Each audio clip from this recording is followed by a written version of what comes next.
ਉਹ ਮੇਰੇ ਭਰਾਵੋ ਉਕਾ ना घबराओ।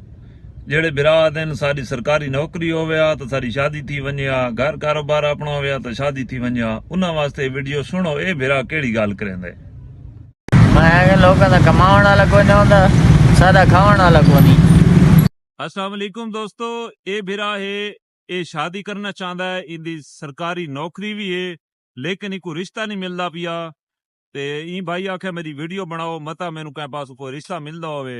और इस भाई दी सरकारी नौकरी भी है महकमा बिल्डिंग दे विच। भाईजान केना है तुहारा? मोहम्मद इमरान। थोड़ा जा उच्चा बोले सो जा। इमरान मोहम्मद इमरान। मोहम्मद इमरान, जरा कैमरे वाले पास देखो। मोहम्मद इमरान इन्हां दा नाम है जनाब।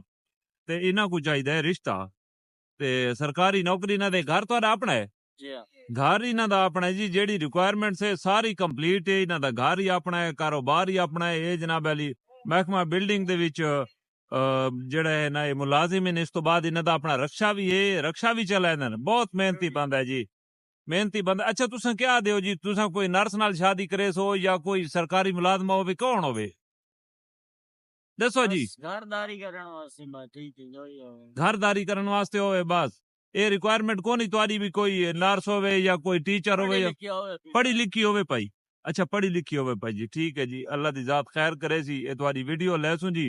ते तुसां अपना मोबाइल नंबर ही दसो जन विच ताकि तुहाको कॉल दा 0300 0334 70 27 477 0334 70 27 477 477 0334 77 27 477 जी।